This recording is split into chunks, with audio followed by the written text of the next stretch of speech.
चरणों में। हे गुरुदेव प्रणाम आपके चरणों में। करता करे न कर सके पर गुरु करे सब होए। सातों दीपानो खंड में गुरु से बड़ा न कोई, गुरु से बड़ा न कोई, प्यारे गुरु से बड़ा न कोई। मैं तो सात समुद्र की मछली करूं, लेखन सब बन गए राय। सब धरती कागज करूं पर गुरु गुण लिखा न जाए, प्यारे गुरु गुण लिखा न जाए। सारे तीर्थ धाम आपके चरणों में। हे गुरुदेव प्रणाम आपके चरणों में।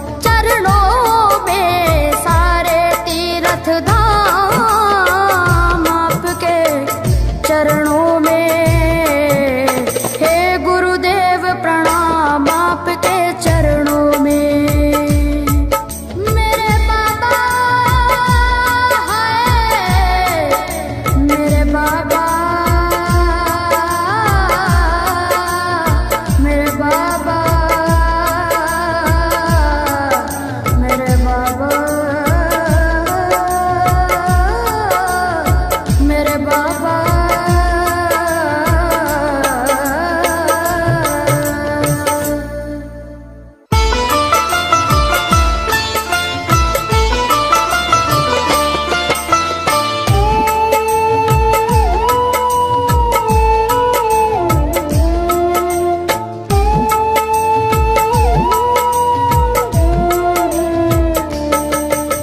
सारे तीर्थ धाम आपके चरणों में।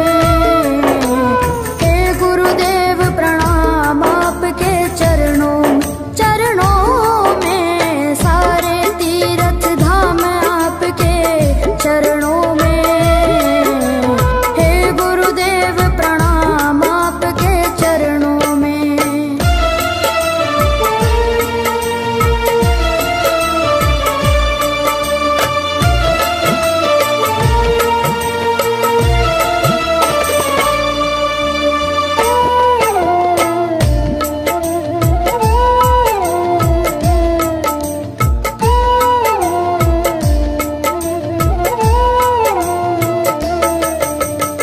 हृदय से माँ गौरी लक्ष्मी कंठ शारदा माता है।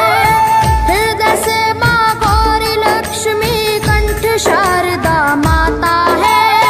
जो भी मुख से वचन लियो वो वचन सिद्ध हो जाता है, वचन सिद्ध हो जाता है। हे गुरु ब्रह्मा हे गुरु विष्णु, हे गुरु ब्रह्मा हे गुरु विष्णु।